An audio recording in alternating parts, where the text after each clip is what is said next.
रामराम मंडळी, असं हे मी तयार होऊन स्टोल बांधून चालले होते मिष्टीच्या शाळेमध्ये. आणि का चालले होते तर काही गोष्टी ठरवायच्या होत्या, ट्रिपचं वगैरे ठरवायचं होतं, त्यामुळे मी चालले होते. आणि मग जाऊन आल्याच्या नंतर हे बघा, मिष्टीला शाळेत पाठवलं नव्हतं कारण आम्ही आदल्या दिवशी गेलो होतो हुरडा खायला आणि ती खूप दमली होती, खूप खेळली होती. म्हटलं ठीक आहे, फ्रायडेज होता त्यामुळे पाठवलं नव्हतं. घरी आले तर हे असं मातीत खेळणं चाललं होतं, खूप वेळ झालं खेळत होती, नको खेळू म्हणलं तर हे असं फुगून बसली होती. आजकाल हिचं फुगणं वगैरे थोडंसं जास्त झालं आहे, पण ठीक आहे, लहानच आहे समजून घ्यायचं, कधी ओरडायचं असं चाललेलं असतं. मग दुपारचं सगळं आवरून संध्याकाळचा चहा वगैरे सगळं करून आम्ही आलो होतो माझ्या माहेरी राहण्यासाठी. 2-3-4 दिवस राहायला आलो होतो. खूप खुश होती. आणि मग इथं हे असंच टाईमपास सगळा चालला होता. त्यानंतर जेवणाची वेळ झाली. माझे बाबा खाऊ घालत होते, मी हिरला आई खाऊ घालत होती, मिष्टीला. आणि मी असं मस्त माझं जेवण एन्जॉय करत होते. कधी नाही ते निवांत असं मस्त आईने भाकरी केल्या होत्या, आंबाडीची भाजी होती आणि वरण होतं. मग दुसऱ्या दिवशी सकाळी आईकडे झोका आहे, अंगणात मस्त झोका घेऊन असं छान चिमणी पाहणे वगैरे असं सगळं, चिऊ माऊ काऊ कुक्कू सगळे येतात इथं घरी, खाली घर असल्यामुळे ते असं बघणं मस्त चाललं होतं.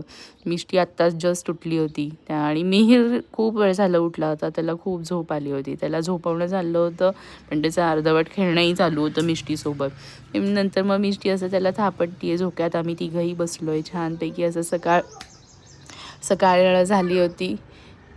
मग मिहीर झोपला, मिष्टीचं इथं काहीतरी असं बडबडणं वगैरे चालू आहे. ती घरात येतच नाही आईकडे आल्यावरती, माहेरी माझ्या आल्यावरती. ती पूर्ण वेळ बाहेर अंगणात खेळत असते.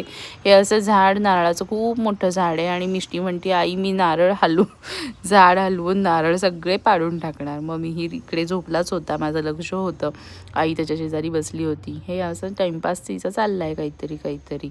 आणि मग त्यानंतर आईने केले होते डोसे, उत्तप्पा. आणि मिष्टीला काही ते आवडत नाही, आंबलेले प्रकार तिला फारसे आवडत नाहीत. तिला बहुतेक ते आंबट लागत असतील, त्यामुळे ती खातच नाही इडली वगैरे. मग तिच्यासाठी इथे शेवयाचा उपमा केला होता.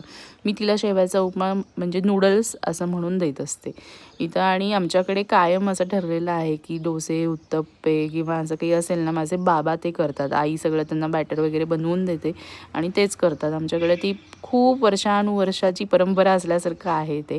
आईने मस्त चटणी केली होती, त्याच्यावरती मस्त लोणी घातलं होतं. आणि नंतर हे मी अशी तयार होऊन परत मिष्टीच्या शाळेमध्ये जाणार होते. दुसऱ्या दिवशी हळदी कुंकाचा कार्यक्रम होता आणि त्यानंतर मिष्टी आणि तिच्या मैत्रिणींसोबत आम्ही गेलो होतो बागेमध्ये. तिकडून जाऊन आल्यावर थोडं तिला मी होमवर्क म्हणून थोडा वेळ बसवलं होतं. आणि हा असा होता आमचा दिवस. Bye. Like, share and subscribe.